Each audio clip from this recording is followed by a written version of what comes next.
Please welcome him. Thank you. Okay.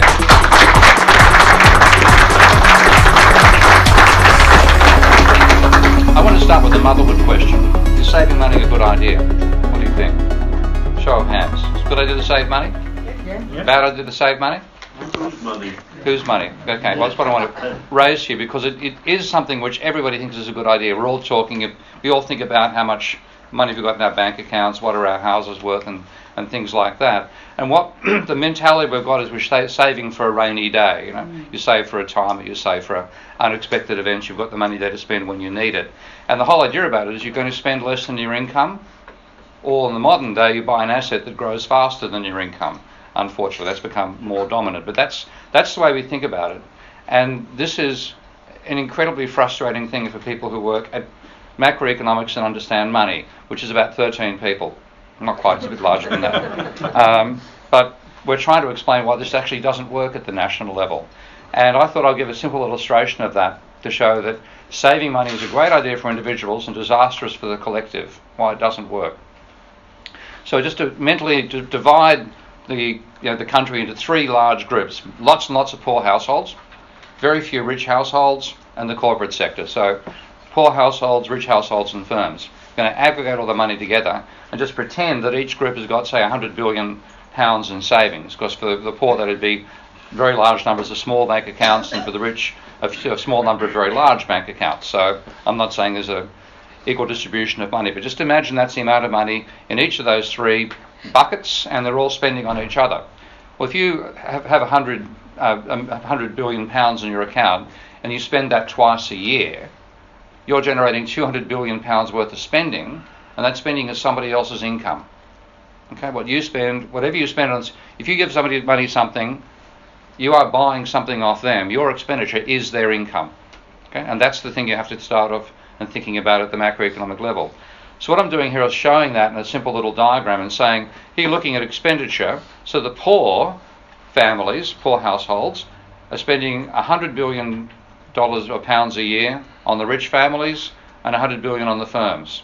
And I've got the rich spending the same on the poor and the firms, and the firms spending the same on the other two groups. Now you look at that, down this diagonal here where I've got in red, that's the money coming out of the bank accounts. And that sums to £600 billion a year. So £300 billion of money is generating £600 billion per year of spending. And then of course, because every row obviously sums to zero, then if I add the off-diagonal elements there, that's income. So the rich are getting £100 billion of income per year from the poor, and £100 billion from the firms, etc., etc. But everybody in the aggregate is saving zero. Okay? Now just imagine the poor households have a campaign encouraging them to save money. And the thing is, save responsibly, spend less than your income. Well, let's say they start doing that, and they decide to save 5% of their income per year, which would be £10 billion a year. That's the target. Well, the easiest way to do that is spend $5 billion a year less on the rich and $5 billion a year less on the poor. And you do that, and yes, you have expenditure of $190 billion. You get income of $200 billion still, you save 10. That's great. What's happened to the firms? I know I'm not going to get much sympathy for the rich households here, okay? But nonetheless, because you've saved 10 more of the poor, you necessarily generate -5 in the other two. Okay?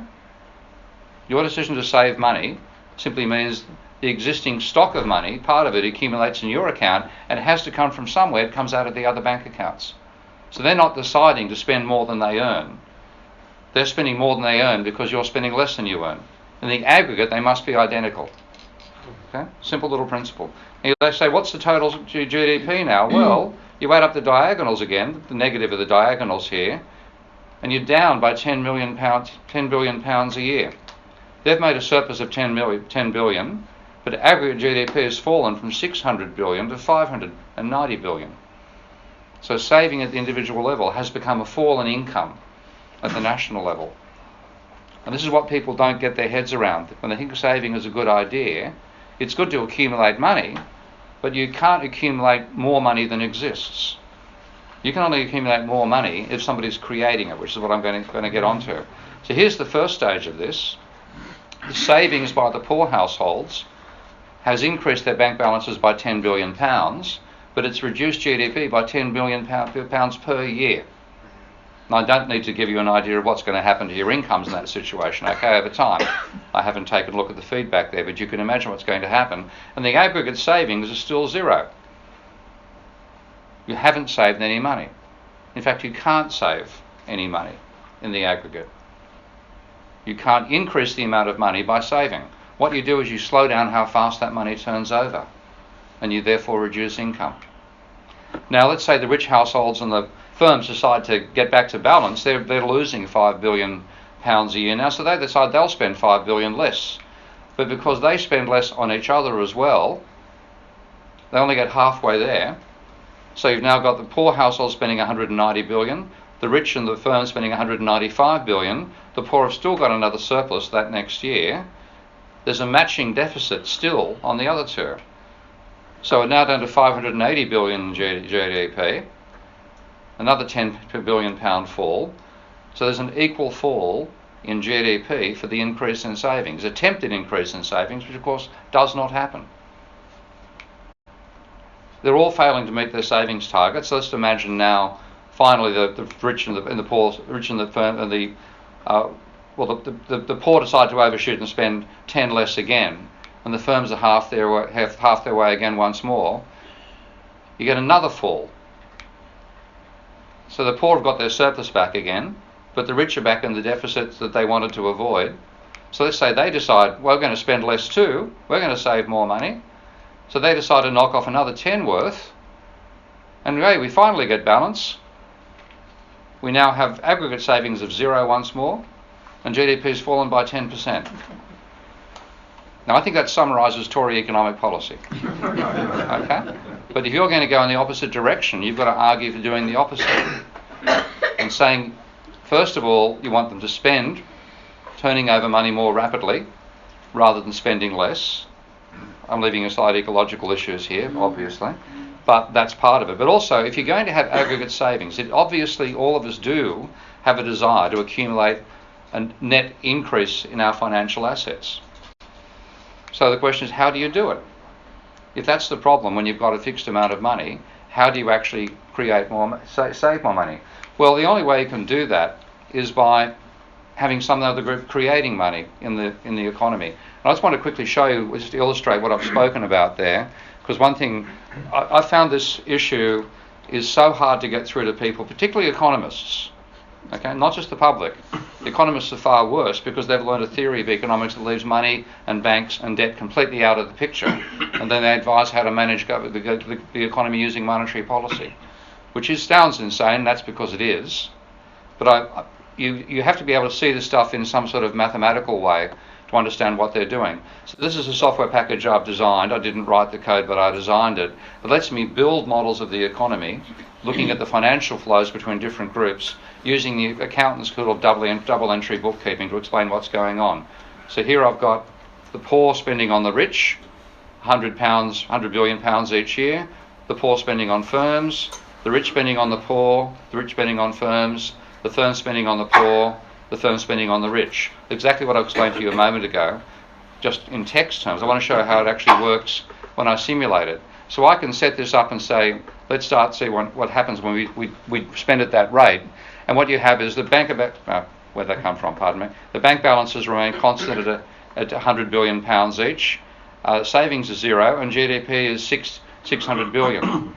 Now, if the poor firms decide to spend 5 less on the rich and 5 less on the poor, their savings account increases. As you can see, down goes GDP. Okay? And this is the sort of thinking we need to get into economics.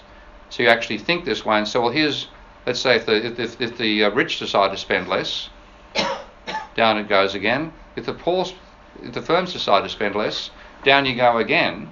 That is not a recipe for a growing economy. Okay? So that's one reason I invented this software, and I wanted to show that you can actually put what I've shown you in verbal terms there into a mathematical model of the economy, which is the sort of thing we need. So that's what I've just shown you in that particular simulation there. So how can you save in the aggregate? Well, that little table I showed you beforehand, notice all the rows sum to zero, because I'm saying spending from here to there. It necessarily sums to zero. And when I showed you this other table, let's go back a screen here and bring it up again. This one here, all the savings sum to zero. In the aggregate, nobody can save. Okay? So how do you achieve savings? Then there must be some group in society that's dis-saving. Okay? The only way you can have an increase in your bank accounts is if somebody else, some other system, is dis-saving all the time. So the question is, who can afford to dis-save? Not us, obviously. If we all spent more than we got back in income every year, we'd go bankrupt. Finally, a bank, you'd be hitting the credit card, the bank would reach a point where they say no more money for you, and bang, you'll go bankrupt. What about the government spending more than it takes back in taxes? And people think this is impossible. I want to show it's been happening for 120 years in America in a moment. But this is, if you put the government in the system and say, well, let's imagine, as well as I've got the 100 being spent on each group as I showed you beforehand, but I've got the government taxing 20 off the poor, 20 off the rich and 20 off the firms, but then spending 30 on each of them, which means each of them can save 10 so long as the government's going down by minus 30. Okay, unless you have that, you're not going to get any savings out of it. And that's a simple little fact.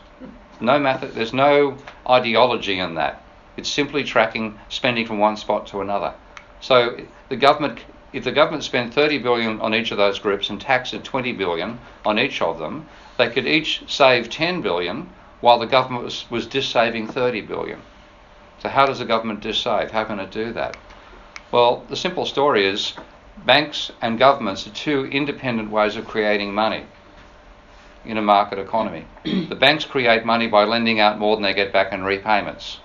Okay, they don't need reserves to lend out of. That's all a myth, and I'm happy to talk about that in question time later. But banks can do that. They can lend out more than they get back in repayments because they've got a banking license, which gives them the right to do it. But when they do that, they give you a loan. If you get a loan from a bank, you get a zero increase in your net assets.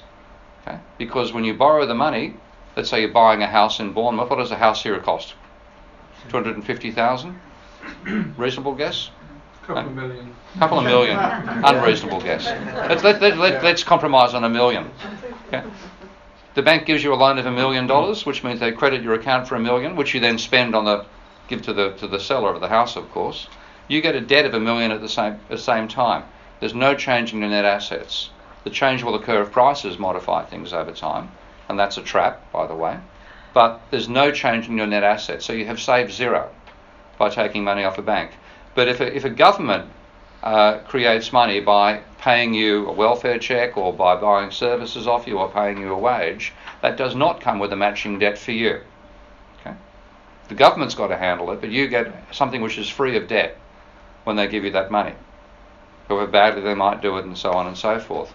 So the government is financing it by a debt to itself. Now I've made it incredibly complicated with all sorts of rules that the Bank of England can't buy debt off the Treasury. Okay? But it can buy debt that's been bought by somebody else off the Treasury. Well, it has the same effect over time. And people often say, oh, but the government's got to pay it back at some stage. Well, I like answering questions with empirical statements. And if that was true, then is anybody here willing to regard 120 years as roughly the long run? Okay? This is America for the last 120 years. Its net position. Now, despite all the rhetoric and all the nonsense you hear coming out of Washington about balancing the budget, yada, yada, yada, that is the zero level there. Anything above that line is a surplus. I think you can tell most of the time they're below it. In fact, the average is minus 2.4% of GDP. So on average, every year, the government has spent 2.4% more than it's got back in taxes. If you leave out the First and the Second World War, it's 2.3%. Okay? It's not mainly war spending. It might look like it on the graph, but they make minor increases in the aggregate level over time. Now, part of the logic for that is simply that a growing economy needs a growing amount of money. The government taxes on the basis of income and spends on the basis of, to some extent, need. Okay?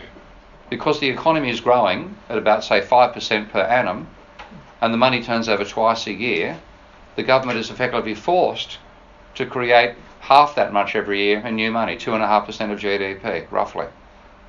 Despite all the rhetoric, the mechanics force them into that situation. And they don't have to pay it back because that debt is actually an asset matching your asset. If that debt wasn't there, you wouldn't have your savings either. Okay? And that's the simple point that what's called modern monetary theory has been trying to get through to politicians and economists and journalists as well. I take a slightly more complicated approach than that, but that's, I think, the key point to get through. And it's simply shown, just draw up a table showing somebody expenditure and income and show the aggregate has to be zero in terms of savings. And say, how are you going to save more money? And that's a question they can only answer by saying if the government creates it. Now, of course, that's a complete inversion of the emphasis that the Tories and the previous Labour government had here. Did anybody read the manifesto from 2015? Anybody? Take a look at the bloody thing. 4 times in the first paragraph it says a Labour government will reduce the surplus every year. 4 times in one paragraph. The whole thing is about reducing the deficit, increasing, getting back to surplus, which is effectively the same thing as saying we're going to drive the household sector into deficit. Okay, that's the impact of it. Now, if that does happen to you, how can you counteract that? We might go and borrow money from the banks and speculate on rising house prices. So you get house price bubbles out of it. It's not good management at all. It's that partial thinking, of thinking like you are a household, which can have a difference in its income and its expenditure, but you're part of an overall system that can't. Okay, unless you think that way, you're going to make huge mistakes, which is what the Miliband government did, or attempted government did. I was very happy not to vote in that election. I'll vote in the next one. But it's just this lack of awareness about simple monetary dynamics. We have to get that through and get people past the belief that the government should be saving, because the government savings is you're destroying your money. That's what it comes down to.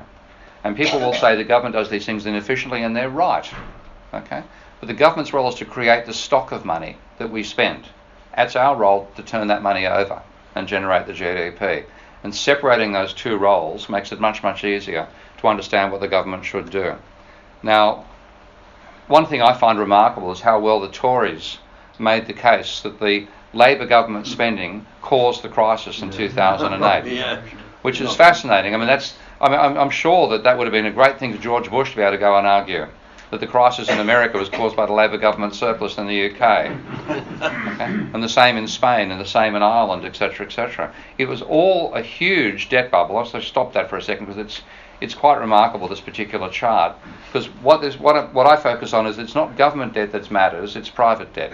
That's the one that's dangerous, and also the trade deficit. Those two, those are the important ones. The unimportant one is the government, because the government's deficit creates your surplus. But if you're borrowing money and going into debt, that will make you look fine until you max out your credit card and then the economy crashes. And I was aware of this trend in using largely American and Australian data, but I graphed the UK data for this book, and it was stunning. So the red line you're about to see is the ratio of private debt to GDP starting in 1880 and going forward to 2020 roughly. And the blue line is the annual change in that debt, which is positive and negative various times. Guess when it changes? Okay? That's all gone on in broad daylight, out of sight.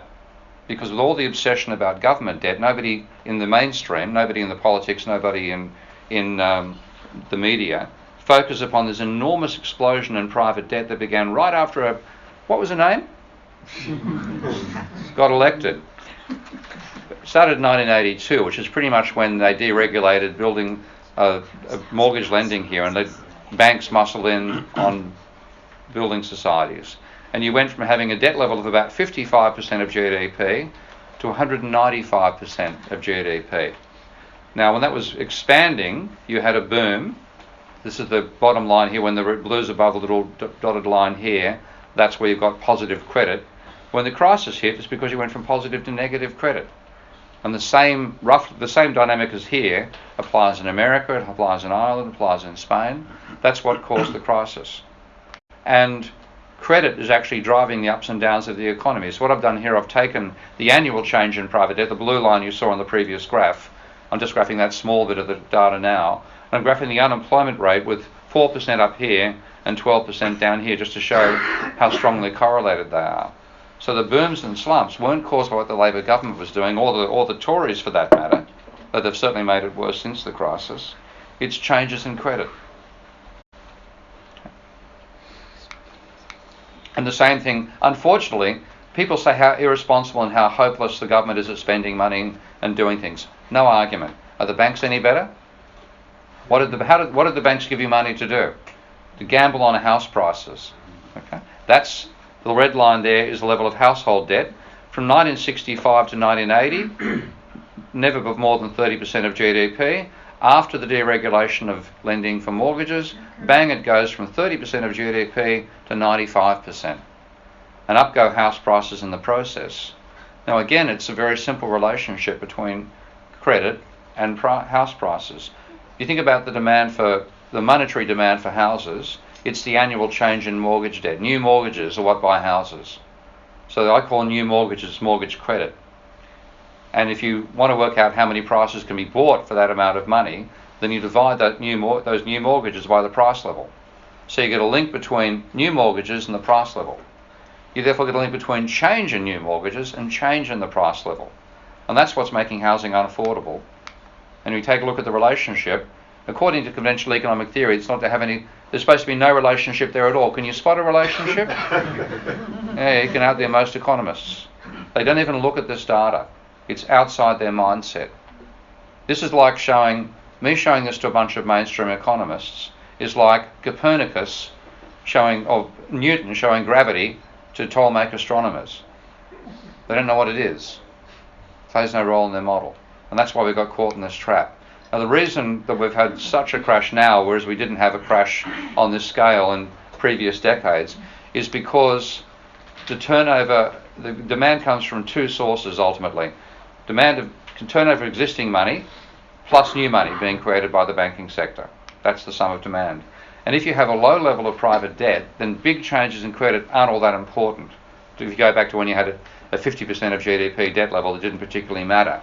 So if you had an economy with $100 billion, say $1 trillion worth of turnover per year, growing at 10% per annum, which is pretty much the rate that the GDP was growing back in the 60s and 70s, and you have private debt 50% of GDP, growing at 20% per annum, so it's twice as fast as the economy itself is expanding, you get an extra $100 billion or pounds worth of demand from credit. So your total demand of the economy is $600 billion.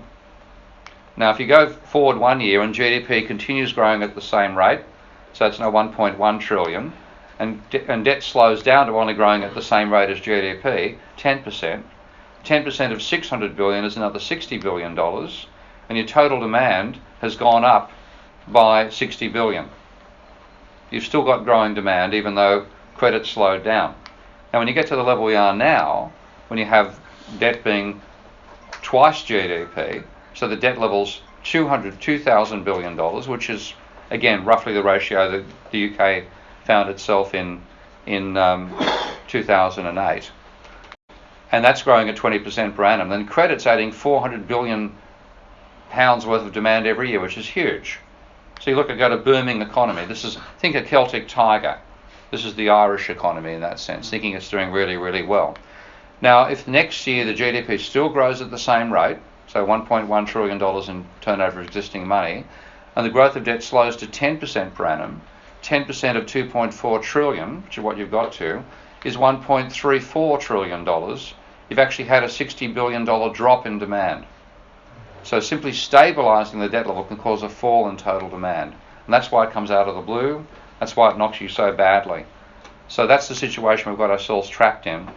Now we've got such a high level of private debt, you're not going to get much credit demand, and therefore demand is sluggish and the economy grows slowly, which is what's been happening for the last 10 years.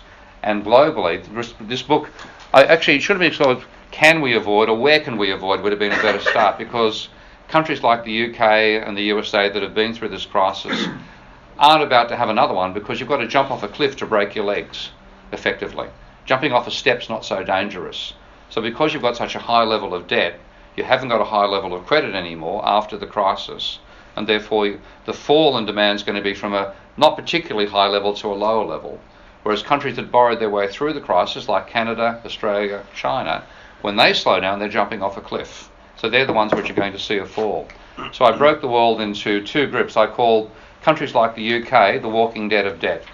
Okay? You've already had the crisis, you've already been zombified, you can't party that much when you're a zombie, so there's not a great deal of demand in those economies, and they're going to fluctuate up and down, in and out of booms and slumps, but not particularly big booms, and not particularly deep slumps.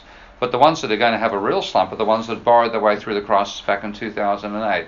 China was the obvious major candidate, but there's special factors about China, of course. Canada, this is now an order of size of GDP. South Korea, Australia, Belgium, Hong Kong, Singapore, Norway, Sweden, Ireland again, if you can trust the numbers, and France. And the other ones are the ones who've already had the crisis, like Japan, the USA, UK, Spain, Portugal, and Greece. They're not going to have another one. So this little chart here, which is part of the book, shows debt as a percentage of private debt as a percentage of GDP along here, and credit as a percentage of GDP up here. Zero and below, that's where you've got a slump going on. Above, you've got credit adding to demand. The danger zone is up here, where credit's adding more than 10% of GDP per annum to demand. And those are all the countries that I'm identifying as being in that zone where they're likely to have a crisis, like Japan had, and the US and the UK and Portugal and Spain and so on. So that's the situation we're in. Let's have some chat questions. Thank you.